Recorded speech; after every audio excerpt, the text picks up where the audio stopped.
जानेंगे कि मतलब कितने कंपोनेंट है, कितने पार्ट है और कंपोनेंटों का कार्य क्या है और उस कार्य करते समय इसमें क्या ऐसी चीज़ होती है जिससे कि ठंडा हवा हमें बाहर मिलता है, ठीक है, और रूम की गर्मी कैसे हमें जरूरत होती है, ठीक है। तो पहला इसका काम होता है कि ये कंप्रेसर, ये वाला, ये जो बड़ा वाला है ये कंप्रेसर है।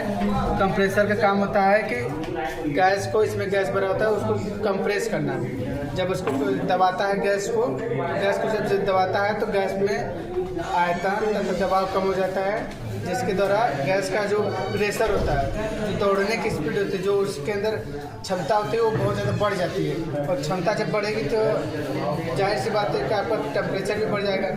और जब इसका टेम्परेचर बढ़ता है तो टेम्परेचर हो जाता है 50 से 60 डिग्री सेल्सियस। गैस का टेम्परेचर 50 से 60 डिग्री सेल्सियस हो जाता है और उसका स्पीड जो होता है PSI वो 250 से लेकर 300 तक हो जाता है। फिर जब हो जाता है तो निकलता है आपका डिस्चार्ज लाइन। ये है आपका पतला वाला डिस्चार्ज लाइन। इस डिस्चार्ज लाइन के द्वारा हाई प्रेशर हाई टेम्परेचर के द्वारा निकलता है। फिर निकलते हुए ये आपका आता है इस लाइन के द्वारा हीट कंडेंसर के ऊपरी भाग में। फिर हीट कंडेंसर के ऊपरी भाग में आएगा तो सभी कंप्यूटर चलते रहते हैं, तभी उस प्रक्रिया होता है हीट कंडेंसर फिर धीरे धीरे नीचे आएगा।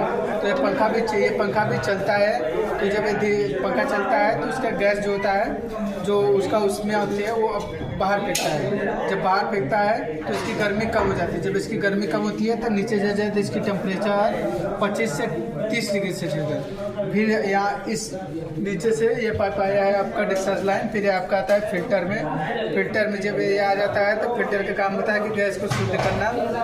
फिर ये फिल्टर को तो आपका आएगा कैपिलरी ट्यूब में। फिर जब एक कैपिलरी ट्यूब में आ जाएगा तो कैपिलरी ट्यूब में इसका जो हाई टेम्परेचर और हाई प्रेशर होगा वो लो टेम्परेचर लो प्रेशर में हो जाएगा, कन्वर्ट हो जाएगा, बदल जाएगा।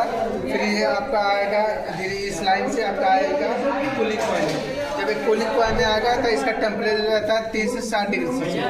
जब 30 से 60 डिग्री सेल्सियस टेम्परेचर रहता है तो ये ब्लोअर फैन भी यहाँ पर है नीचे में। ये ब्लोअर फैन यहाँ पर चलता है तो बाहर की जो हवा होती है वो उस हवा को अंदर खींचता है तो इसमें टकराता है हवा, तो हवा भी ठंडा हो जाता है, जिससे ये बंद निकाय होता है। तो हवा को निकलने के लिए एक मार्ग चाहिए जो कि इसी ब्लोअर फैन से टकरा कर इस मार्ग से आपका रूम में आ जाता है। फिर ये नीचे हो जाता है। फिर नीचे से आते हैं गैस आपका आता है। ये मोटा वाला पाइप है जिसे हम लोग कहते हैं सक्शन लाइन के द्वारा फिर आता है आपका रिसीवर में। रिसीवर का काम होता है कि लिक्विड को गैस में कन्वर्ट करना। जब ये लिक्विड को गैस में कन्वर्ट कर देगा तो ये आपका आ जाएगा कंप्रेसर में। और यही प्रक्रिया आपका बार बार रिफ्रेशर साइकिल में चलती है।